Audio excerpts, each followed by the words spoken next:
शिक्षकी पेशा सांभाळत ज्यांनी अभिनयाचा वारसा अविरतपणे जपला त्या गोंदवल्याच्या सौ शुभदा श्रीकांत कुलकर्णी. उत्कृष्ट ग्रामीण नाट्य अभिनेत्या म्हणून नावलौकिक मिळवलेल्या सौ कुलकर्णी यांनी विद्यार्थ्यांना आपल्या अभिनयातून अभ्यासाचीही गोडी लावली. शिवाय बालनाट्यातून उत्कृष्ट कलाकारालाही घडवलेत. शासनासह अनेक संस्थांचे नाट्य पुरस्कार आज कुलकर्णीबाईंच्या नावावर आहेत. सेवानिवृत्तीनंतर त्यांनी आपली नाट्यकला आजही मोठ्या उत्साहाने सुरू ठेवली आहे. नाट्य क्षेत्रात हौसेबरोबरच करिअरच्या संधी मिळाव्यात म्हणून महिलांना देखील त्या प्रोत्साहित करतायत. शारदीय उत्सवाच्या 9व्या माळेनिमित्त आज आपण त्यांच्याशी बातचीत करूया. नमस्कार, माणदेशी आवाज मध्ये आपलं सहर्ष स्वागत आहे.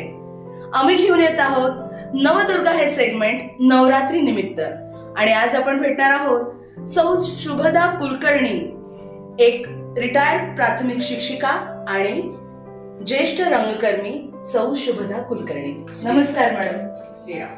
श्रीराम. मॅडम, तुम्ही प्राथमिक शिक्षिका, पण नाटकाची आवड तुम्हाला कधीपासून होती? नाटकाचे म्हणजे लहानपणी प्राथमिक शाळेत असताना एक सांस्कृतिक कार्यक्रम व्हायचे, तेव्हा पहिलं मी इयत्ता दुसरीत असताना रंगमंचावर पदार्पण केलं. पहिलं माझं गाणं आठवतंय मला, रंगांचे गाणे गाऊ चला आजो, हे आमच्या तेव्हाच्या शिक्षिकांनी बसवलं होतं. आणि तेव्हा मी लहानपणापासून अशी गोंडस कुरळे केस, त्यामुळे मला पुढे उभं केलेलं. सगळ्यांना मी आवडायची, कारण ते मग त्या शिक्षिका म्हणत की तुझे डोळे बोलके आहेत म्हणून. पण गाणं सुरू झालं आणि मी सारखी मागेच मान माझी, रंगांचे गाणे इकडे ऍक्शन करत होते पण मान माझी मागे. तेव्हापासून माझं स्टेज डेअरिंग वाढलं. पण त्यानंतर वयाच्या 18व्या वर्षी मी पहिलं मामा वरेरकरांचं गरिंती पूर्व हे नाटक आमच्या दत्त जयंतीच्या वेळी सादर केलं. त्यात प्रमुख भूमिका होती हिरोजीच्या बायकोची, गजराची. ते किती साली केलं मॅडम तुम्ही? 1981 साली.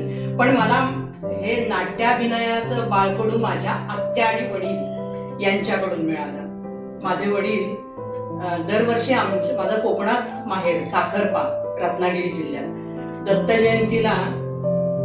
जयंती झाली की दुसऱ्या दिवशी ललिताच्या रात्री एक नाटक सादर करायचं. आळीतल्या लोकांचं असायचं, त्याची 2 महिने प्रॅक्टिस असायची. बरोबर. आणि तेव्हा माझे वडील बेबंदशाही, आग्र्याहून सुटका, वाहतोही ध्रुवांची जुडी, पुन्हा करिंती पूर्वमध्ये माझ्या बरोबर सुद्धा त्यांनी केलं होतं. हा असा प्रवास तुमचा माहेरपणापासून सुरू आहे. आणि त्या काळात, ज्या काळात महिलांना नाट्य क्षेत्रामध्ये काम करणं अवघड जायचं, म्हणजे निषिद्धच म्हणायचे, लोक करूच द्यायचे नाही की महिलांनी नाटकात कामं करायची नाही.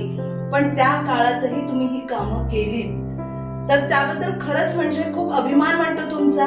तुम्ही एक गोंदवलेकर वासी आहात, आता माहेरच्या कोकणातल्या. आणि कोकण म्हटलं की सांस्कृतिक वारसा हा आहेच, जपणारी लोक आहेत, हौशी लोक आहेत. आणि त्यात तुम्ही तुमची ही सुरुवात केली त्या काळी. त्यानंतर तुम्हाला गोंदवले बुद्रुक मध्ये येऊन नाटकांमध्ये कामं करावी, किंवा कोणी विचारलं तुम्हाला की तुम्ही नाटकात काम करणार का, आणि तुम्हाला तेव्हा आनंद झाला त्या गोष्टीचा?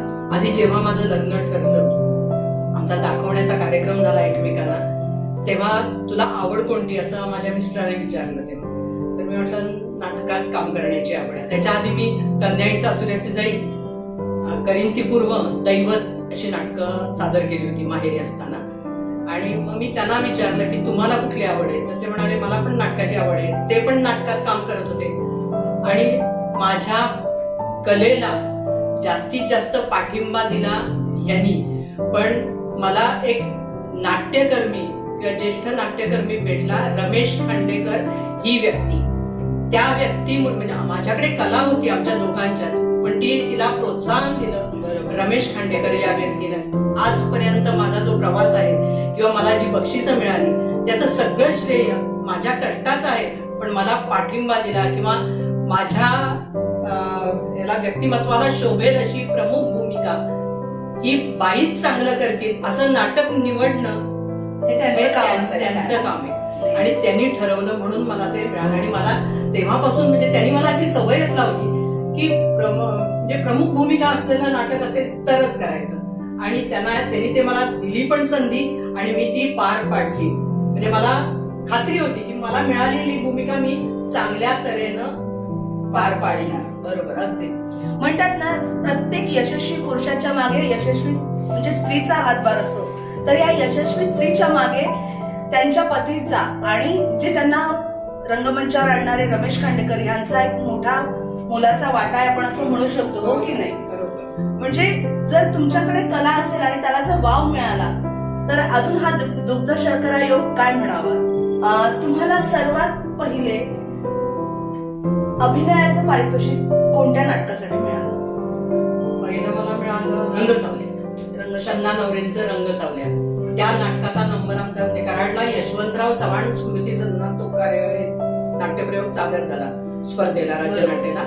आणि त्या नाटकाचा आमचा दुसरा नंबर आला. त्यानंतर आम्ही रवींद्र नाट्य मंदिर प्रभादेवीला सादर केलं. खेड्यातलं असं सादर होणारं आमचंच नाटक होतं. बाकी सगळी मिरज, सांगली, सातारा, पुणे, कराड इथली शहरी विभागातली होती. फक्त आमचं ग्रामीण पहिलंच होतं. म्हणजे किती कौतुकास्पद आहे. ग्रामीण मध्ये खूप पोटेन्शियल आहे, खूप आहे करण्यासारखं नाट्य क्षेत्रामध्ये, पण ते तिथपर्यंत पोहोचत नाही. ही थोडी खंत वाटते का तुम्हाला? त्यासाठी काय करावं असं वाटतं तुम्हाला? म्हणजे मला म्हणायचं की तुम्ही मुलांना खूप तयार केलंय, लहान मुलांना नाटकासाठी तयार केलंय, तर आपण बाल रंगभूमी इथे सुरू करावी अशी काही तुमची इच्छा? मुलांच्यातला तो सुप्त गुण ओळखून आपण त्यासाठी प्रयत्न केले तर नक्कीच आपण यशस्वी होऊ शकतो, हे मी अनुभवले. म्हणजे बाल रंगभूमी ही नंतरची गोष्ट. पण मी आता 30 वर्षाच्या काळात किंवा एकूण 34 वर्ष नोकरी केली, 30 वर्ष इथे सातारा जिल्ह्यात केली. पण माझ्या हाताखाली जो वर्ग यायचा त्यातली मराठीच्या पुस्तकातली जी नाट्य रूपांतर असलेला जो पाठ असायचा मराठीचा, किंवा नेहमीच्या बोलण्यातनं वागण्यातनं मुलांना ते नाट्याभिनयाचं प्रशिक्षण किंवा जाता जाता मजा म्हणून हे कोण करतं असं अमुक अमुक विद्यार्थी लगेच मुलं ओळखायची. बरोबर. आणि प्रत्येक पाठ हा मुलांना योग्य चढ उतार करून शुद्ध उच्चारासह किंवा जसा त्यात उच्चार असेल, जसं ते व्यक्तिमत्व असेल त्या पाठातलं, तसं ते बोलायला लावणं, शिकवणं, वाचन शिकवणं. आणि त्याचं मी प्रत्येक पाठाचं नाट्याभिनयात रूपांतर करून घ्यायची, तर नाटकच बसवायची. आणि मला मग ते शिकवण्यापेक्षा किंवा त्याचं स्पष्टीकरण देण्यापेक्षा पाठाचं ते नाट्य सादर केलं ना की मुलांना तो पाठ एका त्या झटक्यातच समजायचा, कंटाळवणं होत नव्हतं. खेळमेळीचं वातावरण राहतं वर्गामध्ये. अगदी त्या म्हणजे इयत्तेत जरी मराठीच्या पुस्तकात 12 धडे असे असले की नाट्याभिनय त्यात सादर करता येईल, तर ते 12च्या 12 धडे मी मुलांना नाट्याभिनयातच शिकवत असे. म्हणजे शिक्षक हा एक कलाकार असायला पाहिजे. किती भाग्यवान विद्यार्थी ते की त्यांना अशी शिक्षिका कलाकार म्हणून लाभली आणि त्यांचं आयुष्यच सगळं बदललं. अगदी. आणि मी त्याची प्रॅक्टिस कधी घ्यायची माहितीये, मी त्याच्यासाठी लवकर जायची शाळेत. प्रत्येक मधल्या सुट्टीत 3 मधली सुट्टी असायची, 2 छोट्या सुट्ट्या आणि 1 जेवणाची सुट्टी. मुलांना आधीच माझा जरा स्वभाव असा कडक असल्यामुळे त्यामुळे मुलांना जेवण झालं की हात धुवून लगेच प्रॅक्टिसला यायचे, नाहीतर मी नाटकातून काढून टाकेन असं नाटकातून काढून टाकेन म्हटल्यानंतर मुलांना आपल्याला नाटकात घेतलं पाहिजे बाई, म्हणजे बाकीच्या मुलांना सुद्धा वाटायचं. पण त्यात तो थोडासा गुण हवेत ना, मग ती निवडक मुलं मी निवडलेली असायची. आणि पुन्हा शाळा सुटल्यानंतर मी पुन्हा त्याच्यासाठी थांबायची, घरी आल्यानंतर पुन्हा बोलवायची जिथे मी असेल तिथे त्या शाळेत, आणि त्यांच्याकडनं करून घ्यायची. सुट्टीच्या दिवशी मुलांना सोडायचंच नाही.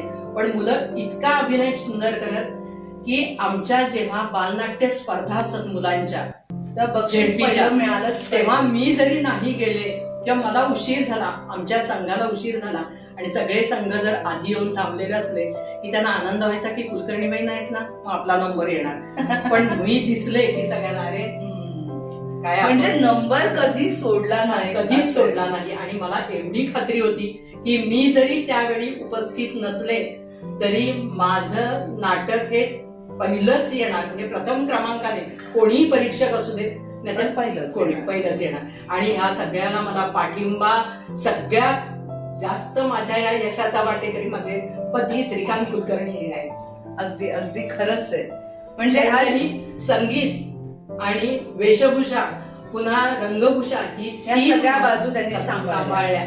अगदी मुलांना काय लागणार आहे हे सुद्धा त्यांनी आधी तयार करून ठेवलं. म्हणजे हे जोडपं रंगकर्मीच म्हणावं ना, ज्येष्ठ रंगकर्मीच आहे जोडी. मॅडम, आतापर्यंत तुम्ही कोणत्या कोणत्या नाटकांमध्ये कामं केली आहेत आणि तुम्हाला कुठल्या कुठल्या नाटकांमध्ये अभिनयाचं बक्षीस मिळालंय, सांगू शकाल ते?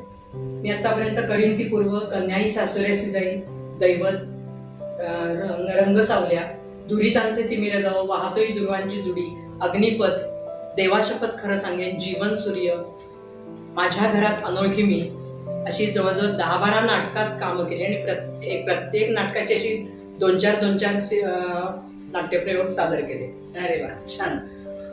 तुम्हाला नाट्य क्षेत्रात एक स्त्री म्हणून काम करताना आलेला अनुभव, आणि तेही ग्रामीण भागात? माझा एक छानसा छोटा अनुभव असा आहे की राज्यव्यापी भरीव शिक्षक प्रशिक्षण असायचं तेव्हा एक दिवस आमचा असा असायचा की तुमच्यातली कला सादर करायची. तर मी तेव्हा रायगडाला जेव्हा जागेतेमध्ये संभाजीचं भूमिका मला आवडायची ती केली होती सादर. ती आवडलीच सगळ्यांना. पण दुसरा एक वेगळा अनुभव म्हणजे नटसम्राट मधलं अप्पासाहेब बेलवलकरांची भूमिका केली. त्याच्यासाठी धोतर आणि फेटा असं बांधून आणि शर्ट वगैरे घालून, कोपरी वगैरे घालून असं मी इथून गेले होते. मला सासऱ्याने धोतर नेसवलं होतं आणि ह्यांनी फेटा बांधला होता आणि दुचाकीवरून मी इथून घरातून आमच्या मराठी शाळेत तिथे कार्यक्रम होता तिथे गेले. पण सगळ्यांच्यातून गेले पण कुणालाही कळलं नाही वा, की बाई येते. जेव्हा मी सादर करायला सुरुवात केली तेव्हा सगळी अवाक झाली.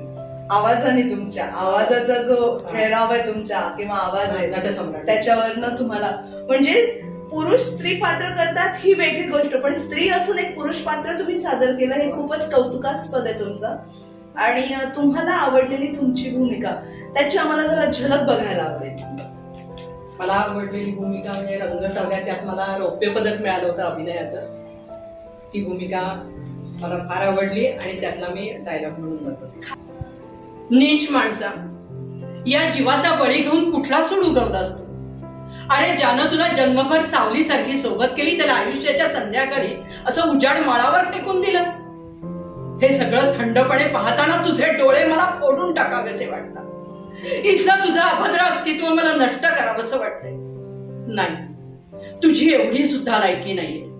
भाऊजींच्या नावावर घर केलंस, त्यांच्यावर केलेल्या अत्याचाराचं परिमार्जन म्हण. नाही, मला निर्वासित करण्यासाठी किंवा त्यांच्या बरोबर मी इथे राहिले तर मला कलंकित करण्यासाठी. नीच माणसा, तुझ्या या सुडाच्या प्रवासाचा हा शेवट तुला अपेक्षित नसेल. तुझ्यावर पहिला वार केलाय तो भाऊजींनी. मला घर देऊन आणि स्वतःची आहुती देऊन. या घरात असत्याविरुद्ध पहिलं युद्ध त्यांनी पुकारलं आणि माझ्यामुळं ते निष्फळ ठरलं. पण आता ते मीच पुन्हा पुकारणार आहे. इथंच राहून तुझ्या बरोबर असत्याला साथ दिली त्याची टोचणी मन रक्तबंबाळ करील तरी सुद्धा, कारण तुझ्या ढोंगी कार्याचा हा केंद्रबिंदू मला उघडून टाकायचा आहे. तू जिता असताना हे युद्ध व्हायला हवं तरी, पण तू मेलास. लायकी नसतानाही मानाचं आयुष्य भोगलंस आणि मानानं मेलास. पण मी तुला तशी सोडणार नाही. गळ्यात मंगळसूत्राचं दावं बांधून मला जे जिवंत मरण भोगायला लावलंस तेच मला बळ दे. माझं शरीर मला सावत्र केलंस त्या सर्व शक्तीनिशी उभं राहील, कारण तुझी सगळी कृष्ण कृत्य शोधून काढणं हेच माझ्या उरलेल्या आयुष्याचं प्रयोजन आहे. आबाजी, सत्यमेव प्रकाशनाच्या बिरजे साहेबांना फोन लावा मुंबईला. त्यांना म्हणावं या देशभक्ताचं चरित्र मी एकटी लिहू शकते आणि या क्षणापासून ते लिहायला घेतेची जाहिरात द्या. माझं नाव प्रसिद्ध करू. आबाजी, युद्धाला आता पुन्हा तोंड लागलंय आणि मी ते पुन्हा पुकारणार आहे. ज्या रस्त्याने तू मिरवत गेलास त्याच रस्त्याने तुझी दिंड जाताना पाहणार आहे मी. ज्या हाताने तुझ्यावर फुलांचा वर्षाव केला त्याच हाताने दगडाचा वर्षाव झालेला पाहिजे मी. म्हणजे पुन्हा कधी कुण्या जित्या माणसाला ही ठोंग करण्याचा मोह होणार. खरंच अप्रतिम अभिनय, संवाद वेग. नाट्यकला तुम्ही शाळा सुरू असतानाही करतच होता, पण आता रिटायरमेंट नंतर परत हा प्रवास सुरू आहे की थांबलाय? नाही, सुरू आहे. नाटक म्हटल्यानंतर केव्हाही रात्री दिवसा अखंड वर्षानुवर्ष सुद्धा मी तयार असते आणि आता रिटायर्ड झाल्यानंतर सुद्धा माझ्या घरात अनोळखी मी हे शिवाजीराव देशमुखांचं आम्ही सादर केलं आणि आता सेल्फी शिल्पा नवलकरांचं सादर करतोय. त्यात पुरुष पात्र विरहित ते नाटक आहे. 5 महिला आहोत आणि तुम्हाला ऑडियन्सला असं मला सांगायचंय की माझी मुलाखत घेणारी ही सुप्रिया भागवत ही सुद्धा माझ्या इतकीच नाट्यवेडी आहे. तिचं लग्न झाल्यानंतर तिनं मला सांगितलं की बाई तुम्ही जेव्हा नाटक बसवाल तेव्हा मला घ्या त्यात आपण बसवूया. पण मी म्हटलं ही करते की नाही पुन्हा करायचा काय अनुभव नव्हता. पण ती पण इतकी वेडी आहे आणि बरोबर माझा जसा अभिनय असतो किंवा माझं जसं त्या नाट्यातलं काम आहे किंवा काय जे माझं आहे तसंच तिचं आहे. आम्ही दोघे अगदी त्या नाटकासाठी नुसती तळमळत असतो. रात्रंदिवस ते जरी चालू राहिलं तरी आम्हाला ते हवं असतं. इतकी आवड आहे आम्हाला. बाई हा तुमचा मोठेपणा आहे. मी अजून नगण्य आहे तुमच्या पुढे. तुमचा अनुभव श्रेष्ठ आहे. नाही मी काहीच नाही त्यापुढे. पण एकट्या- तरीही हे नाटक आम्ही 5 जण मिळून सादर करतो. एकट्या कुठलीही गोष्ट होऊ शकत नाही. पण मला त्याच तोलामोलाचा हा सहकलाकार मिळालाय. त्याचा मला खरोखर आनंद आहे.